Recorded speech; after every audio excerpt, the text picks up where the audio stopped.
बिस्मिल्लाहिर्रहमानिर्रहीम अस्सलाम वालेकुम डियर स्टूडेंट्स। आज के हमारे इस लेक्चर में हमने एक्सरसाइज 3.3 फर्स्ट ईयर मैथमेटिक्स का हमारे पास तीसरे चैप्टर का क्वेश्चन नंबर 3 है। इसको समझते हैं कि हमारे पास क्वेश्चन नंबर 3 क्या कहता है।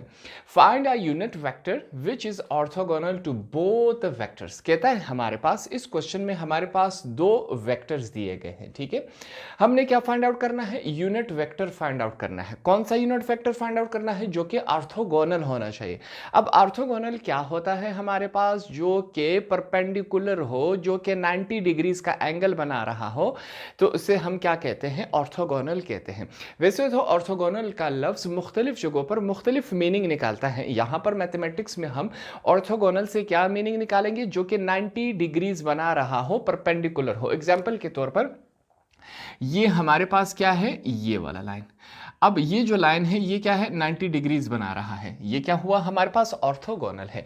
तो यही हमने फाइंड आउट करना है। दो वेक्टर्स की वैल्यू दी गई है, हमने यूनिट वेक्टर फाइंड आउट करना है जो कि ऑर्थोगोनल होना चाहिए। स्टार्ट करते हैं क्वेश्चन में। सबसे पहले यहां पर मैं लिखता हूं सॉल्यूशन।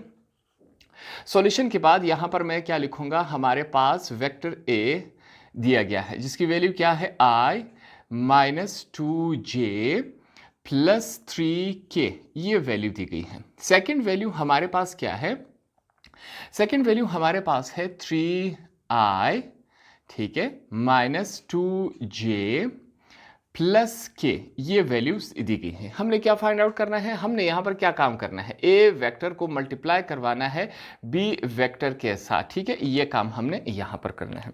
अब इसके बाद यहाँ पर आगे हम क्या लिखेंगे, हम फिर से यहाँ पर एक बात लिखेंगे। यहाँ पर चेक करें, मैं लिखूंगा वी नो दैट, हमें एक बात मालूम है। ये बात हमने यहाँ पर लिखी, वी नो दैट। वो बात कौन सी है, अब यहाँ पर हम इसको एक फार्मूले के जरिए इस क्वेश्चन को सॉल्व करेंगे। इससे पहले भी हम कर चुके हैं। हमारे पास क्या है, हम लिखेंगे vector A multiply by vector B is equal to, अब यहाँ पर हम क्या लेंगे, डिटर्मिनेंट लेंगे। डिटर्मिनेंट में सबसे पहले यहाँ पर देखिए आई जे के के तरतीब से हमारे पास वैल्यूज दी गई है, तो हम लिखेंगे आई जे और के, ये हमने लिखा। फिर यहाँ पर A1 A2 A3 ये हमने लिखा। लास्ट रो है B1, सॉरी यहाँ पर इसको मैं लिखता हूँ B1 B2 और B3, ये हमने यहाँ पर लिख लिया। ठीक है, इज इक्वल टू, अब यहाँ पर जो A की जगह है हमने A वाली वैल्यूज पुटअप कर देनी है, B की जगह हमने वेक्टर B की वैल्यू पुटअप कर देनी है। तो ये जो डिटर्मिनेंट है हमारे पास किस फॉर्म में बनेगा, अभी चेक करते हैं। जो पहला रो है I J और K, इसको हमने सेम उसी तरतीब से लिखा। यहां पर चेक करें, I के साथ कुछ नहीं है, हम क्या समझेंगे, 1 है, माइनस 2 और क्या है, 3 है। ठीक है, अब B की तरफ चलेंगे, यहां पर 3 माइनस 2 और 1, ये हम लिखेंगे 3 माइनस 2 और 1, ये हमने बात यहां पर लिख ली। तो हमने क्या किया, डिटर्मिनेंट की वैल्यूज यहां पर फाइंड आउट की, क्वेश्चन से हमने निकाली और इसके अंदर हमने पुट कर दी, जो कि इस शक्ल में आ गया हमारे पास। अब आगे का जो क्वेश्चन है वो एक फार्मूले के जरिए हो रहा है। ये फार्मूला सिर्फ आपके समझाने के लिए मैं यहां पर लिख रहा हूं, आपने रफ वर्क में इसको लिखना है, नीट में नहीं लिखना। ठीक है, capital A11 minus capital A12 plus capital A13। अब आगे का जो क्वेश्चन है वो इस फार्मूले के जरिए और जो पहला रो है इसके जरिए हमने इसको सॉल्व कर लेना है। कैसे, यहां पर ट्राई करते हैं। सबसे पहले हमारे पास क्या है, vector A multiply by vector B is equal to, पहला एलिमेंट हमारे पास क्या है, I है, हमने I लिखा। यहां पर अब हमने डिटर्मिनेंट लेना है। ये पहले नंबर से हमारे पास मुराद क्या है, रो, इससे मुराद क्या है, कॉलम, R से रो, C से कॉलम। तो यहां पर हमने क्या करना है, पहला रो पहला कॉलम को हमने इग्नोर कर, सॉरी यहां पर इग्नोर कर लेना है। क्या वैल्यू नजर आ रही है, माइनस टू, ये हम लिखेंगे माइनस टू 3 और 1, ये हमारे पास पहली वैल्यू। अब कौन सा साइन है, माइनस का साइन है। ठीक है, फिर हमने सेकेंड एलिमेंट उठा लेना है जो कि हमारे पास J है, फिर से हमने डिटर्मिनेंट चूज करना है। अब हमारे पास क्या है, 1 और 2, पहला रो दूसरा कॉलम, पहला रो दूसरा कॉलम को हमने इग्नोर किया। क्या वैल्यू नजर आ रही है, यहां पर हम लिखेंगे 1 3 और 1। ठीक है, ये बात हुई। कौन सा साइन है, हमारे पास पॉजिटिव साइन है, हमने पॉजिटिव साइन लिया। आगे हमारे पास क्या है, 1 और 3 है, पहला रो तीसरा कॉलम। ठीक है, यहां पर के एक दफा लिख लेते हैं, तीसरा एलिमेंट जो था, पहला रो तीसरा कॉलम को हमने इग्नोर किया। क्या वैल्यू नजर आ रही है हमारे पास वैल्यू है 1 3 -2 और -2 ये वैल्यूज़ हैं हमारे पास, ठीक है। अब यहाँ पर क्या होगा, क्रॉस मल्टीप्लिकेशन हो रही, ये वैल्यू इसके साथ क्रॉस मल्टीप्लाई हो रही है और ये वैल्यू हमारे पास इसके साथ क्रॉस मल्टीप्लाई होगी। तो क्रॉस मल्टीप्लिकेशन करवा लेते हैं, तमाम के साथ यही प्रोसेस होगा, लाइन सिर्फ आपके समझाने के लिए। Vector A multiply by vector B is equal to i लिखेंगे। यहाँ पर चेक करें, -2 मल्टीप्लाई बाय 1, बीच में नेगेटिव का साइन आता है, -2 मल्टीप्लाई बाय 3 ये हो गया। फिर -j है हमारे पास, यहाँ पर चेक करें 1 मल्टीप्लाई बाय 1, बीच में माइनस का साइन, 3 मल्टीप्लाई बाय 3। फिर पॉजिटिव के हमारे पास ये आया 1 मल्टीप्लाई बाय -2, बीच में नेगेटिव साइन आता है, 3 मल्टीप्लाई बाय हमारे पास यहाँ क्या आएगा -2, ये हमने लिख लिया। जो मल्टीप्लिकेशन हो रही है वो करवा लेते हैं। हमारे पास vector A multiply by vector B is equal to i बाहर मौजूद है।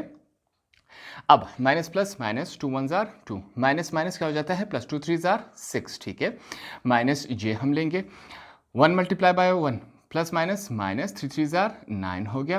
प्लस के लिखेंगे हमारे पास, plus minus minus 1 multiply by 2 2 होता है, माइनस माइनस प्लस हो जाता है, 3 2 जार हमारे पास 6 ये हो गया। सब्ट्रैक्शन और एडिशन जो हो रहा है वो करवा लेते हैं। Vector A multiply by vector B is equal to, यहाँ पर चेक करें आई 6 में से 2 गए तो हमारे पास 4 रह गया, माइनस जे -9 में से 1 चला गया तो हमारे पास -8 रह गया, ठीक है। प्लस के है हमारे पास, यहाँ पर 6 में से 2 चला गया तो हमारे पास 4 वैल्यू रह गई। ये हमारे पास यहाँ तक आया। अब हम क्या करेंगे, जो नंबर्स हैं वो अल्फ़ाबेट से पहले लिखे जाते हैं, ठीक है। तो यही काम हम करेंगे। हमारे पास vector A multiply by vector B is equal to क्या आएगा हमारे पास 4i, माइनस माइनस क्या हो जाता है +8j प्लस 4k, ये वैल्यू हमारे पास आई ए वेक्टर मल्टीप्लाई बाय वी वेक्टर बी वेक्टर को करने के बाद। तो यहाँ पर हम इंग्लिश में एक जुमला लिखेंगे, let U be a unit vector orthogonal to both the vectors vector A and B. हमने यहाँ पर इस क्वेश्चन में यूनिट वेक्टर फाइंड आउट करना है जो कि हमें मालूम नहीं है।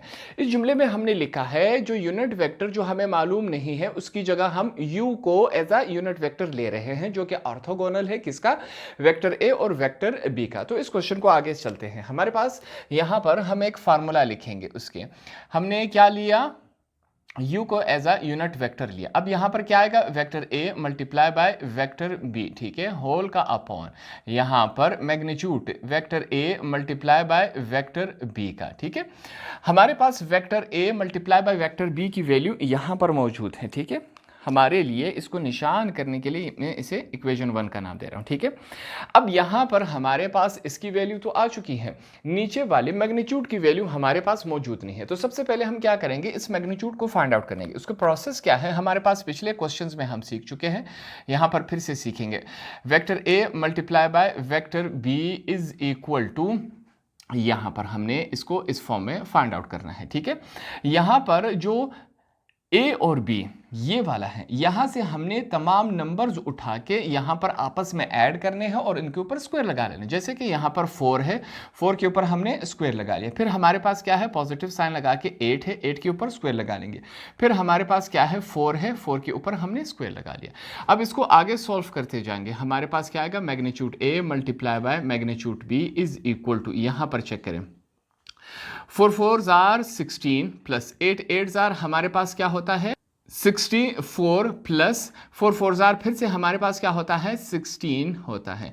इन तमाम को आपस में हम अब ऐड करवा लेते हैं। Vector A multiply by vector B is equal to, हम अगर इन तमाम को 64 में से 16 ऐड करवा ले तो ये क्या बन जाएगा हमारे पास 70 80 बन जाएगा। 80 प्लस 16 हमारे पास 96, ये वैल्यू हमारे पास आ जाएगी। अब इस 96 को आगे हम सॉल्व कर सकते हैं। जब सॉल्व हो सकता है तो उसको कर लेते हैं। ये हमारे पास क्या है, नेक्स्ट स्टेप है, ठीक है। यहां पर magnitude vector A multiply by vector B, इसका मैग्नीट्यूड हमारे पास क्या है, यहां पर 96 को देखे मैं किस फॉर्म में लिख रहा, 4 multiply by 4 multiply by 6, 4 4 jar 16, 16 multiply by 6 क्या होता है 96।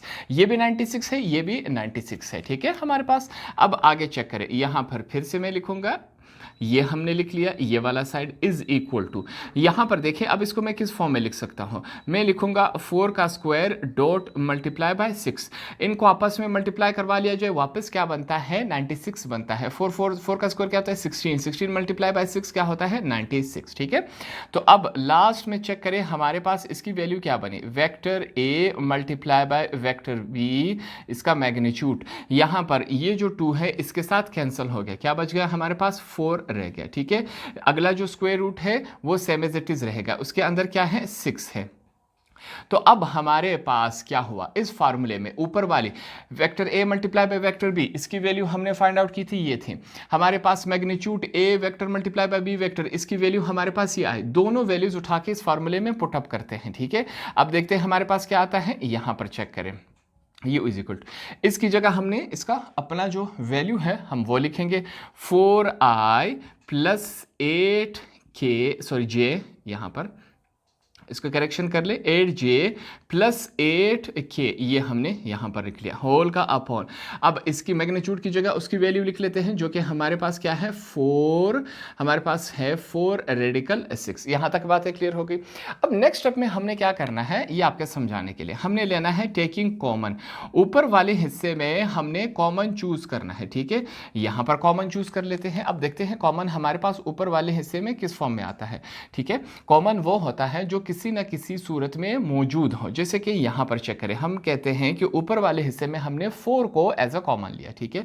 4 कॉमन लिया, पीछे क्या बचा हमारे पास 4 बाहर आए, पीछे यहां पर हम i लिखेंगे प्लस 4 2s are 8, पीछे ये बचा, सॉरी यहां पर क्या है 4 है, इसकी करेक्शन कर ले, ठीक है, प्लस यहां पर सिंपली क्या बचा k बचा, ठीक है, 4 बाहर आ गया था। अब यहां पर हमारे पास क्या है 4 रेडिकल 6, ये हमने लिख लिया। नेक्स्ट स्टेप में क्या होगा, ये जो 4 है वो इसके साथ कैंसिल हो जाएगा, जब इसके साथ कैंसिल हो जाएगा तो वैल्यू क्या रहेगी हमारे पास, u vector is equal to हमारे पास क्या है i प्लस 2j प्लस के, ये हमारे पास वैल्यू है। नीचे क्या रह गया हमारे पास, सिर्फ रेडिकल 6 रह गया। अब हमारे पास ये जो रेडिकल 6 है वो i का भी है, 2j का भी है, प्लस k का भी है। यहाँ पर एक साथ लिखा गया है, हम इसको अलग अलग करके लिख सकते हैं। जैसे कि हमारे पास यूनिट वेक्टर u का आंसर क्या आएगा, सबसे पहले यहाँ पर हम क्या लिखेंगे 1 अपॉन रेडिकल 6, साथ में क्या लिखेंगे i लिख लेंगे, ठीक है। i के साथ कुछ नहीं है, हम क्या समझेंगे 1 है, फिर लिखेंगे प्लस 2 अपॉन रेडिकल 6, साथ में क्या है j है, ठीक है। ये बात क्लियर हो गई। आगे चलते हैं, प्लस 1 अपॉन रेडिकल 6, साथ में क्या है k है, ठीक है। हमने इसको इस फॉर्म में लिख लिया। यहाँ पर अगर आप 1 और 1 लिखना चाहे तो यहाँ पर भी लिख सकते हैं। आंसर को खूबसूरत और मुकम्मल दिखने के लिए यहाँ पर हमने 1 और 1 ऐड करवा दिया, ठीक है। तो ये हमारा आंसर है। क्वेश्चन में हमसे क्या पूछा गया था, क्वेश्चन में हमसे पूछा गया था कि हमने यूनिट वेक्टर को फाइंड आउट करना है जो कि क्या हो, ऑर्थोगोनल हो। यहाँ पर हमने इस पूरे प्रोसेस से यूनिट वेक्टर को फाइंड आउट कर लिया। यूनिट वेक्टर का आंसर हमारे पास ये आया जो कि क्या है, ऑर्थोगोनल है। इसका मतलब क्या है कि वो परपेंडिकुलर है, 90 डिग्रीज बना रहा है। तो इस तरह हमने क्वेश्चन नंबर 3 को भी यहां पर आसानी से समझ लिया। होप आपको ये आसानी से समझ आ गया।